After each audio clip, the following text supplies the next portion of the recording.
Trigonometry. Trigonometry में हमने अभी तक जो भी पढ़ाई किया है उसमें सारी बात राइट एंगल ट्रायंगल के हिसाब से हुई है। राइट एंगल ट्रायंगल मतलब किसी भी ट्रायंगल का एक एंगल 90 डिग्री का हो। अब जैसे राइट एंगल ट्रायंगल जैसे ही होता है उसमें दो तरह के लिमिटेशंस हैं हमारे। राइट एंगल ट्रायंगल में दो तरह के लिमिटेशंस हैं हमारे। एक तो सबसे पहला लिमिटेशन है कि उसका एक एंगल 90 डिग्री का होना चाहिए, तब हम ट्रिग्नोमेट्रिक रेशियोज अप्लाई कर सकते हैं। ये साइन कोसाइन और साइन कॉस और टैन वाला जो रेशियो का वैल्यू है इसको हम अप्लाई कर सकते हैं। इसमें अगर एक ये कोई थीटा हमको मालूम हो और इन तीनों साइड में से कोई एक साइड मालूम हो तो साइन कॉस और टैन की मदद से हम बाकी का इंफॉर्मेशन जो कि नहीं दिया हुआ है ट्रायंगल में वो निकाल सकते हैं। अच्छा, दूसरा जो लिमिटेशन होता है राइट एंगल ट्रायंगल के होने की ही वजह से होता है कि राइट एंगल ट्रायंगल में क्या होता है कि एक एंगल तो 90 डिग्री का हुआ, ये एक एंगल 90 डिग्री का है, तो इसके 90 डिग्री होने के चलते अब 90 डिग्री और बचा। किसी भी ट्रायंगल के तीनों एंगल का सम जो होता है वो 180 डिग्री होता है, 180 डिग्री होता है। अब इसमें से तो एक ही एंगल 90 हो गया, ये 90 तो 90 बचा, मतलब ये दोनों मिल के ये एंगल और ये एंगल मिल के तब 90 डिग्री बनाएंगे। इसका मतलब हुआ कि दोनों एंगल 90 डिग्री से कम है और 90 डिग्री से 0 से 90 डिग्री के बीच के एंगल को हम एक्यूट एंगल बोलते हैं, एक्यूट एंगल। तो राइट एंगल ट्रायंगल में जब तक हम ट्रिग्नोमेट्री पढ़ रहे होते हैं तो हमारे दो लिमिटेशंस होते हैं। एक तो पहला राइट एंगल ट्रायंगल से ही सबसे ट्रिग्नोमेट्रिक रेशियोज़ को के वैल्यूज़ को अप्लाई करने के लिए सबसे पहला जो हमारा होगा राइट एंगल ट्रायंगल होना चाहिए वो ट्रायंगल, और दूसरा जो है वो उसके एक्यूट एंगल के हम वैल्यूज़ जान सकते हैं। एक्यूट एंगल मतलब 0 से 90 डिग्री के बीच में। पिछले क्लासेस में मैंने बताया तो वहाँ बताया कि 0 डिग्री, 30 डिग्री, 45 डिग्री, 60 डिग्री और 90 डिग्री के वैल्यूज़ बताए, या दो एक और एक्स्ट्रा था 37 डिग्री और 53 डिग्री। ये सारे हमारे एक्यूट एंगल्स हैं।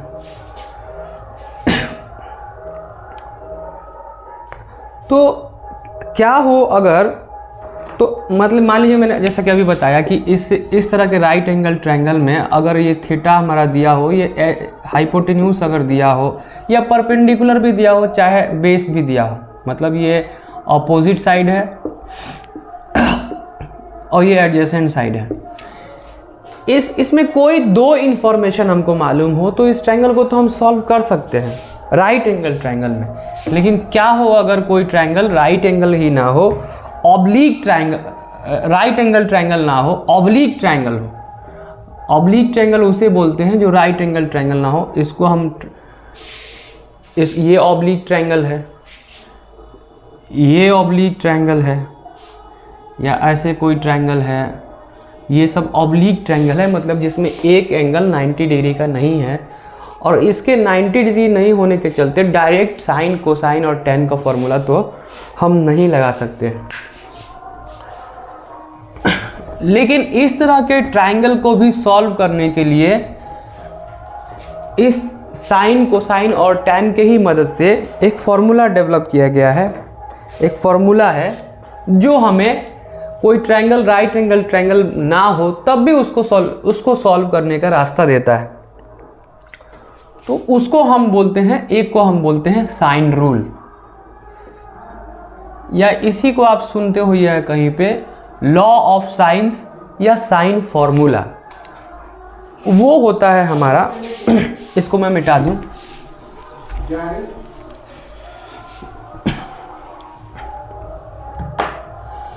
कि मान लीजिए ये कोई ट्रायंगल ए बी और सी है, ऑब्लिक ट्रायंगल है, इसमें कोई एंगल 90 डिग्री का नहीं है। इस एंगल ए के, ये कोण ए जो है, इसके सामने वाले साइड को हम ए मान लेते हैं और इस एंगल बी के सामने वाले साइड को हम बी मान लेते हैं और इस एंगल सी के सामने वाले साइड को हम सी मान लेते हैं। तो इस तरह का कोई ट्रायंगल अगर है तो उस ट्रायंगल में a by sine of a बराबर होता है भुजा b मतलब side b by sine b angle b का साइन, मतलब ये साइड बाई इस एंगल का साइन लेने पर का रेशियो जो होगा वो ये साइड और इस एंगल के साइन के रेशियो के साइन लेने पर जो रेशियो होगा उसके बराबर होगा। इसी तरह c by sine of c। तो ये एक फॉर्मूला है जिसके हेल्प से कोई ट्रायंगल अगर राइट एंगल ट्रायंगल नहीं हो तो भी हम ट्रिग्नोमेट्रिक रेशियोज का अप्लाई करके उस ट्रायंगल को सॉल्व कर सकते हैं। एक और फॉर्मूला है जिसे हम कोसाइन फार्मूला कहते हैं। होता क्या है कि इस फार्मूला का भी कुछ लिमिटेशन है कि यहाँ इसे भी हम किसी सीमित जगह पे ही अप्लाई कर सकते हैं। और अगर देखिए इस फार्मूला को अप्लाई करने का एक क्राइटेरिया जो है, तरीका जो है वो इस फार्मूला से ही दिखता है। इसमें देखिए angle A side A by, अब इस साइड के जो सामने वाला एंगल है उसका साइन ये, और बी जो है ये साइड बी और इस एंगल के इस साइड के बी वाला जो एंगल है उस एंगल का साइन लेना है। और इसी तरह एंगल सी, ये एंगल सी और इसके सामने वाले साइड का साइन लेना है। तो इस तरह का इंफॉर्मेशन अगर दिया गया हो, मतलब एक एंगल और उसके सामने वाले साइड का लेंथ दिया गया हो, और या दो एंगल दिए गए हों और ये एंगल दिए गए हों और किसी एक एंगल के सामने वाले साइड का लेंथ अगर दिया गया हो तो ये साइन फार्मूला हम अप्लाई कर सकते हैं। लेकिन अगर इसमें ऐसा हो कि ये मान लीजिए कि ये B दिया गया हो, A दिया गया हो और एंगल C दिया गया हो,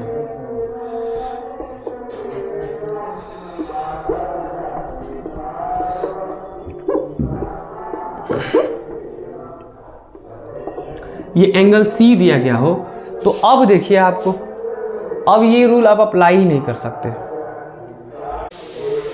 क्योंकि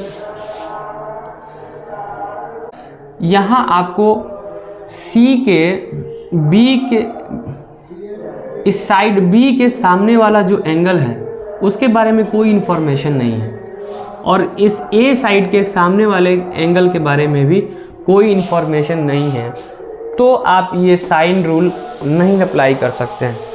तो इस तरह के ट्रायंगल के कंडीशन में हम एक और रूल पढ़ते हैं, एक और लॉ पढ़ते हैं, फार्मूला पढ़ते हैं, उसे हम कोसाइन फार्मूला कहते हैं। वो कुछ इस तरह है, कोसाइन रूल।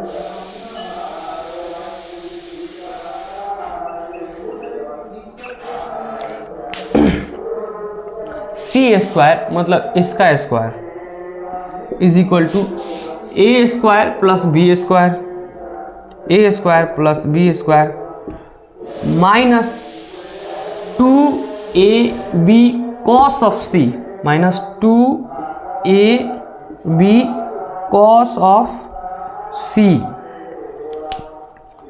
ऑफ सी मतलब ए और बीच के जो एंगल है उसका कोसाइन।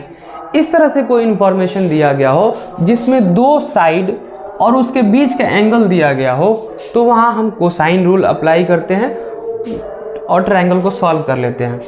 अब यहाँ देखिए कि इस फॉर्मूला से आपको ये दिख रहा होगा कि ये ए बी, ये सी जो है, एंगल सी जो है वो किस साइड के बीच का एंगल है वो यहीं से मालूम चल जाता है कि इस ए और बी के बीच का जो एंगल होगा, मतलब ये साइड ए है, ये साइड ए है और ये साइड बी है, इसके बीच में एंगल क्या बन रहा है, ये सी बन रहा है। तो वो उसी एंगल का साइड कॉस ऑफ कॉस लेना है, तो वो हमारा कोसाइन रूल हो जाता है। अच्छा, कोसाइन रूल जब आप हम लोग बोल रहे होंगे तो उसमें एक चीज़ आपको दिख रहा होगा, देखिए c square is equal to a square plus b square. ये याद दिलाता है हमें राइट एंगल ट्रायंगल का। मान लीजिए कोई ये ट्रायंगल है, इसका लेंथ ए है, इसका लेंथ बी है और ये सी है। अब इस ट्रायंगल को हम क्या मान लेते हैं, सी मान लेते हैं, इसको ए मान लेते हैं, इसको बी मान लेते हैं। अब देखिए इस ट्रायंगल ए बी सी में यहाँ हम क्या लिख सकते हैं, पाइथागोरस थ्योरम से पाइथागोरस का थ्योरम लगाइए तो क्या होता है, a square c square is equal to a square plus b square, यही है पाइथागोरस होता है। अब देखिए ये यहाँ तक तो सेम लिखा हुआ है, c square is equal to a square plus b square, c square is equal to a square plus b square. अच्छा, यहाँ पे ए और बी के बीच का एंगल होना चाहिए। ये कॉस ऑफ सी जो हम लेते हैं, इसमें जो हम जिस एंगल का कॉस लेते हैं वो ये ए और बी के बीच के एंगल का लेते हैं। यहाँ इस फिगर में ए और बी के बीच का एंगल कितना है, 90 डिग्री है। तो इसके अगर हम आगे बढ़ाएं, a square plus b square minus 2ab cos of 90 degree हो जाएगा। ये ए और बी के बीच का एंगल कितना है, 90 डिग्री है। राइट एंगल ट्रायंगल में हम बात कर रहे हैं। और c square is equal to a square plus b square minus cos 90 का वैल्यू क्या होता है हमारा, 0 होता है। अब जैसे ही 0 हुआ तो 0 इंटू 2ab कुछ भी इंटू हो, सारा टर्म 0 हो गया, मतलब ये ख़त्म। क्या बचा हमारा, पाइथागोरस थ्योरम ही बचा। मतलब आप कोसाइन रूल को देखिएगा तो आपको कुछ कुछ लगेगा कि हाँ ये पाइथागोरस थ्योरम का ही एक्सटेंशन की तरह है। अब इसमें आप पाइथागोरस थ्योरम में होता क्या है, कहाँ अप्लाई करते हैं, राइट एंगल ट्रायंगल में ही अप्लाई करते हैं। अब राइट एंगल ट्रायंगल में ए और बीच के बीच का एंगल जो होगा, मतलब परपेंडिकुलर और बेस के बीच का जो एंगल होगा वो 90 डिग्री होगा। अब यहाँ पे 90 डिग्री रखते हैं तो ये पाइथागोरस थ्योरम ही रहता है। मतलब पाइथागोरस थ्योरम में भी ये फॉर्मूला मतलब ये फॉर्मूला आपको अगर 90 डिग्री का राइट एंगल ट्रायंगल में बात हो रहा हो तो पाइथागोरस थ्योरम तक ही पहुंचाता है। मतलब ये फॉर्मूला कुछ इस तरह है कि अगर आप कोई राइट एंगल ट्रायंगल कोई ट्रायंगल राइट एंगल नहीं हो और दो साइड बीच का एंगल मालूम हो तो पाइथागोरस थ्योरम कैसे अप्लाई करेंगे, तो उसमें एक चीज़ और जोड़ दिया गया, 2ab cos ऑफ c, कुछ ऐसा ही दिखता है। तो चलिए ये फॉर्मूला था हमारा, ये दो फॉर्मूला थे हमारे, साइन रूल और कोसाइन रूल, मतलब साइन फार्मूला और कोसाइन फार्मूला। जिसमें साइन फार्मूला था ए इस फिगर के हिसाब से a by sine of a is equal to b by sine of b is equal to c by sine of c। और कोसाइन रूल था हमारा c square is equal to a square plus b square minus 2ab cos c। अच्छा, आपको इस formula को ऐसे भी लिख सकते हैं। मान लीजिए कि हम इस a के लिए, इस a साइड के लिए लें तो इसको हम लिख सकते हैं a square is equal to, अब यहाँ पे होगा b square plus c square minus, अब इस एंगल का कोसाइन लिया जाएगा क्योंकि ये देखिए माइनस 2bc। अब ये b और c के बीच का जो एंगल होगा ना उसका कोसाइन लेना है हमको। तो b और c के बीच का एंगल यहाँ पे क्या है, a है, तो cos ऑफ a। इसी तरह आप इसको तीसरे साइड के लिए भी लिख सकते हैं। मान लीजिए b के लिए हम लिखते हैं तो b square is equal to a square plus c square, मतलब b का बात नहीं होगा, ये b square is equal to, अब बच गया दो साइड, ये a साइड बढ़ गया और c साइड बच गया, तो a square plus c square, और इस दोनों साइड के बीच में ये एंगल b है तो minus 2ab cos c, 2ab cos b minus ac 2ac cos of c। तो एक ही फॉर्मूला अगर आप जानते हैं तो उससे समझ जाइए कि ये c स्क्वायर जो होता है वो बचे हुए दो साइड का हम ऐसे करेंगे, a स्क्वायर जो बचा हुआ साइड है, फिर दूसरा बचा हुआ जो साइड है उसका स्क्वायर माइनस 2ab, इसी दोनों को गुणा करेंगे और इन दोनों साइड के बीच का जो एंगल होगा उसका हम कोसाइन ले लेंगे। इसको सबसे बेहतर तरीका से याद करने का तरीका मेरे हिसाब से है कि इसे आप पाइथागोरस थ्योरम के एक्सटेंशन के तौर पर याद रखिए कि एक साइड का स्क्वायर जो होता है वो दूसरे साइड का स्क्वायर प्लस तीसरे साइड का स्क्वायर माइनस 2ab, पहले दूसरे और तीसरे के बीच का जो एंगल बन रहा होगा उसका कॉस c ले लेंगे, तो ये जाके हमारा कोसाइन रूल होगा इसके। तो चलिए हम साइन सबसे पहले साइन रूल को प्रूव करते हैं। तो ये रिलेशन भी जो पहुंचा है ना यहाँ तक, वो राइट एंगल ट्रायंगल के ही मदद से पहुंचा है, तो इसको प्रूव भी हम राइट एंगल ट्रायंगल के हिसाब से ही करेंगे। देखिए ये जो ट्रायंगल है ये अभी एक ऑब्लिक ट्रायंगल है, मतलब वो ट्रायंगल जो राइट एंगल ट्रायंगल नहीं हो, मतलब जिसका एक कोण 90 डिग्री का नहीं हो, उसको हम ऑब्लिक ट्रायंगल बोलते हैं। इसको हम राइट एंगल ट्रायंगल बनाते हैं तो अगर C से हम एक परपेंडिकुलर ड्रॉ करते हैं CD, अब हमारे पास दो राइट एंगल ट्रायंगल है और इस साइड C को हम ऐसे करके लिख देते हैं कि ये मालूम चले कि ये C जो है वो AB का लेंथ है।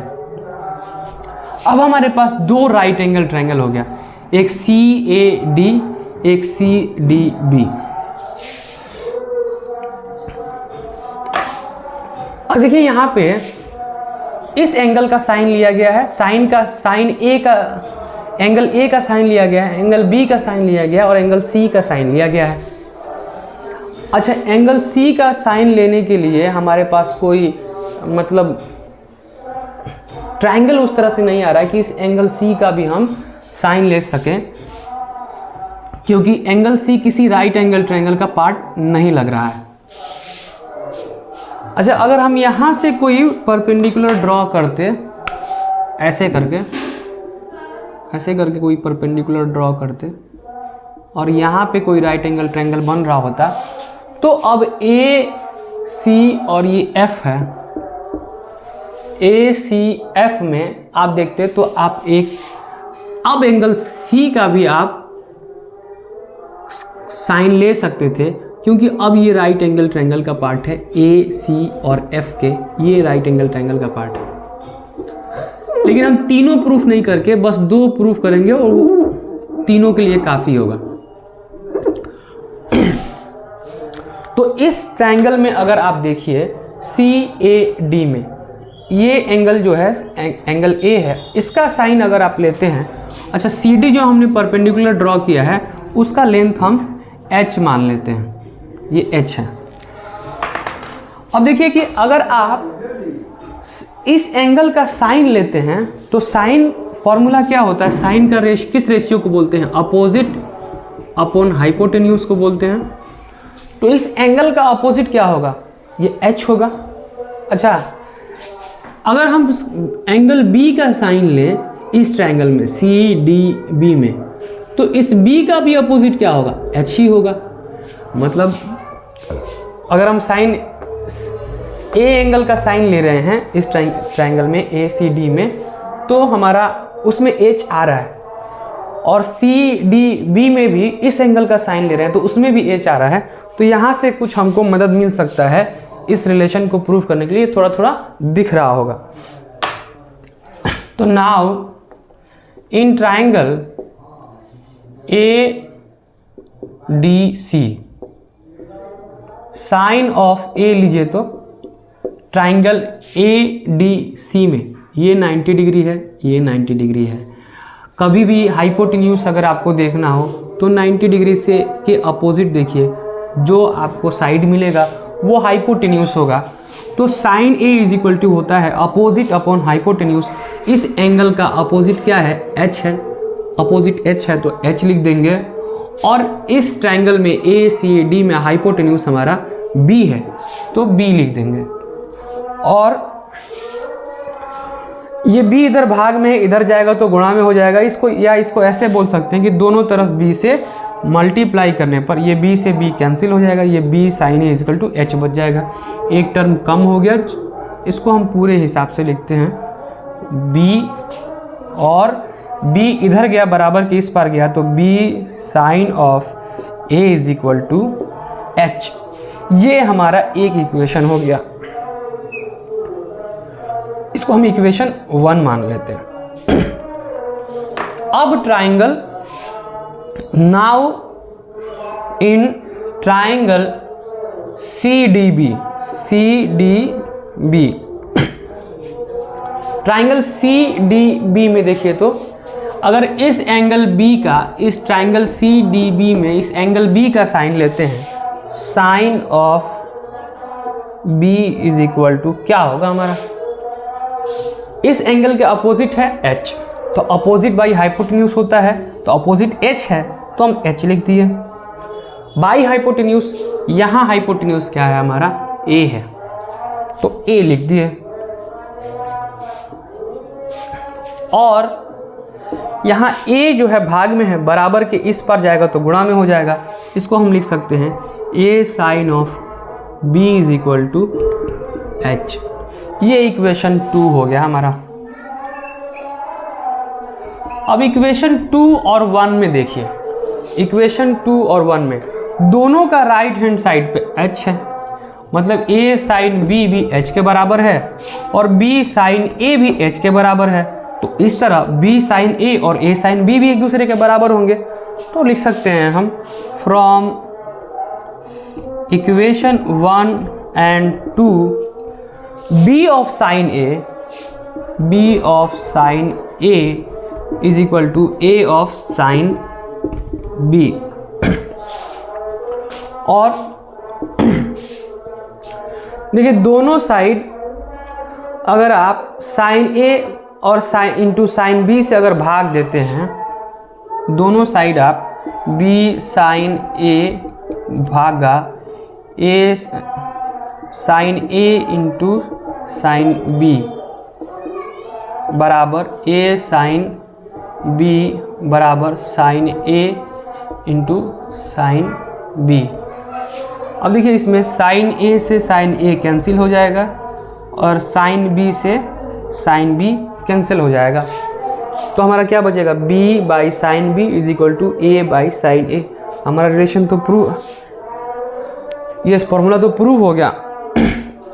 ये यहाँ भी दिख रहा होगा, देखिए ये साइन A इधर बराबर के इधर गुणा में है, इधर ले जाएंगे तो ये भाग में हो जाएगा, तो A बाई साइन A हो जाएगा, और इस साइन B इधर गुणा में है, इसको बराबर के इस पर ले आएंगे तो भाग में हो जाएगा, तो B बाई साइन B हो जाएगा। ऐसे मैंने यहाँ भी करके आपको दिखा दिया कि दोनों साइड अगर हम sine A into sine B से अगर गुणा भाग दे दें तो हमारा ये चीज़ प्रूव हो जाता है, और B by sine B is equal to A by sine A। देखिए आपको यहाँ दिख रहा होगा, देखिए ये साइन A इधर गुणा में था और इस A को हम छोड़ दिए, तो साइन A को इधर गुणा से बराबर के इस पर ले आए तो ये भागा में हो गया। अच्छा, B को हम इसी पर बराबर के इस पर ही रहने दिए, इस साइन B को इधर गुणा में था तो इधर बराबर के इस पर लेके आए तो भाग में हो गया। ये चीज़ बहुत क्लियर होगा, समझ में आ रहा होगा, बेसिक से चीज़ है।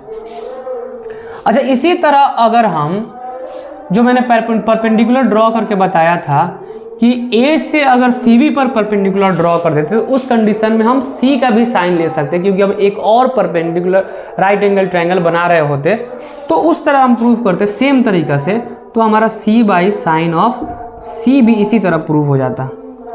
तो ये हमारा था साइन रूल या साइन लॉ ऑफ साइन या साइन फॉर्मूला। चलिए इसकी कुछ एग्जाम्पल्स लेते हैं, और एग्जाम्पल्स लेके ये एक्यूट एंगल और राइट एंगल वाला जो लिमिटेशन है इससे हम दो चार होते हैं कि देखते हैं कि कहाँ कहाँ ये हमको परेशान करता है।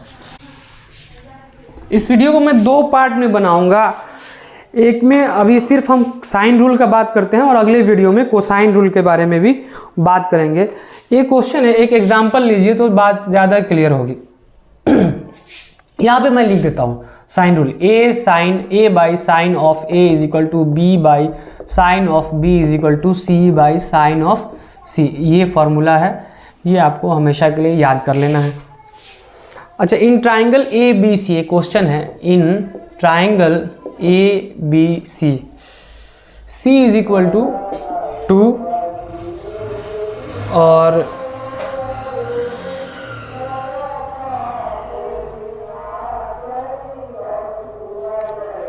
A इज इक्वल टू 2√2 और angle A is equal to 45 degree, तो angle C is equal to what. ये एक बहुत सिंपल सा क्वेश्चन है जिसमें एक ट्राइंगल है, एक ट्राइंगल ABC है जिसमें हमको 3 इंफॉर्मेशन दिया गया। एंगल A जो है ये 45 डिग्री है, ठीक है, और C जो साइड है, मतलब इस एंगल C के जो सामने वाला साइड होगा AB, उसका लेंथ दिया हुआ है 2 दिया हुआ है। अच्छा, A साइड का भी लेंथ दिया हुआ है, A के सामने वाला जो साइड है, एंगल A के सामने वाला साइड, इसको हम A बोलते हैं, तो इसका साइड जो है 2√2 दिया हुआ है, ठीक है। अब साइन रूल अप्लाई कर दीजिए, ये एंगल C पूछ रहा है वाट, तो अप्लाइंग साइन रूल,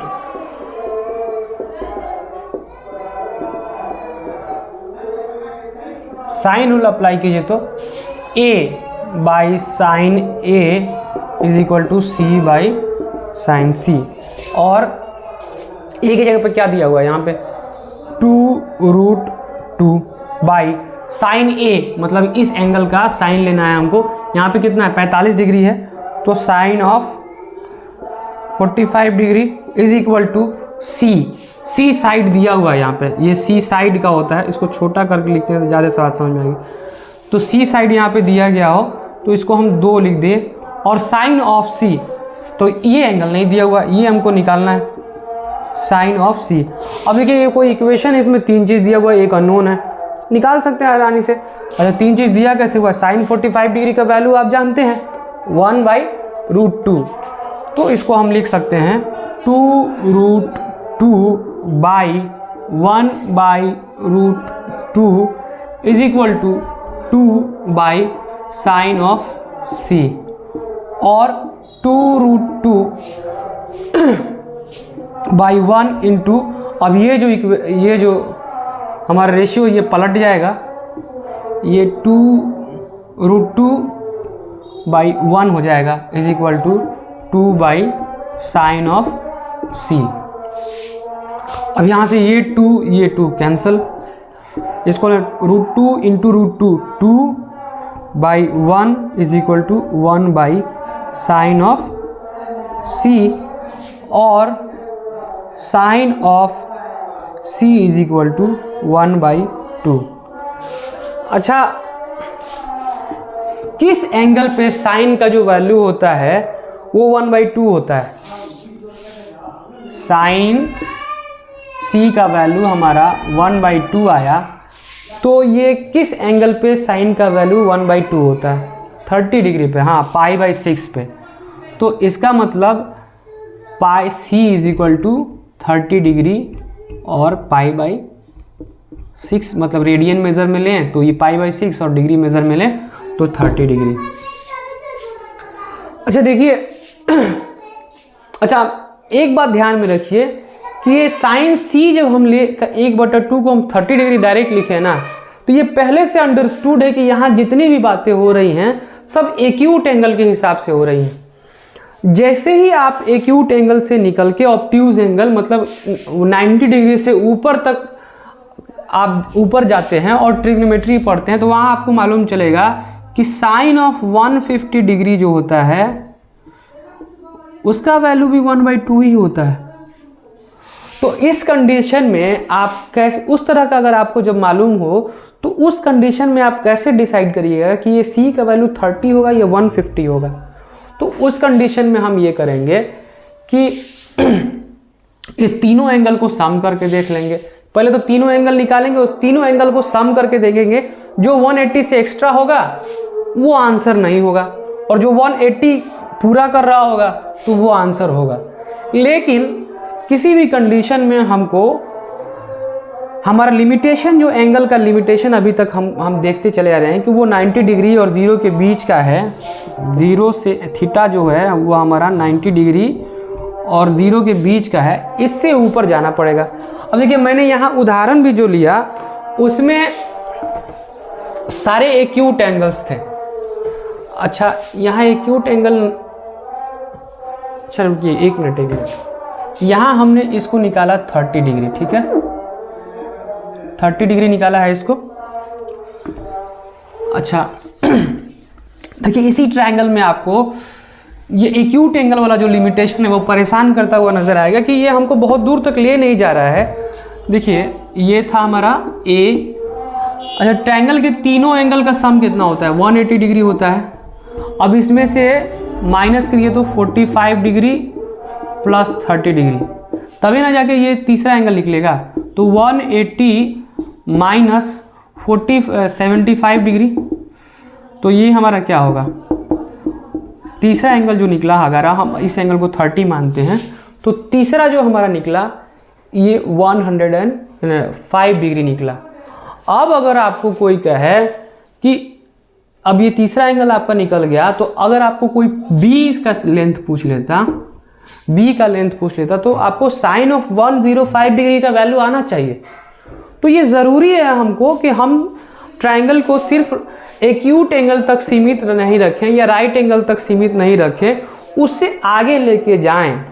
इसलिए हम सर्कल के हिसाब से ट्रिग्नोमेट्री को पढ़ते हैं और राइट एंगल ट्रायंगल तक ट्रिग्नोमेट्री को सीमित नहीं रखते हैं। अगले वीडियो में मैं दिखाऊंगा कि ये ए और sine a, a by sine a और बी बाई साइन बी जो होता है वो किसी सर्कल के डायमीटर के बराबर होते हैं दोनों, इसलिए भी वो बराबर होते हैं। वो उसको मैं सर्कल के हिसाब से आगे आपको दिखाऊंगा और उसके बाद हम यूनिटरी सर्कल के हिसाब से ट्रिग्नोमेट्री, यूनिट सर्कल के हिसाब से ट्रिग्नोमेट्री पढ़ेंगे। बहुत बहुत धन्यवाद यहाँ तक देखने के लिए। मिलते हैं अगले वीडियो में।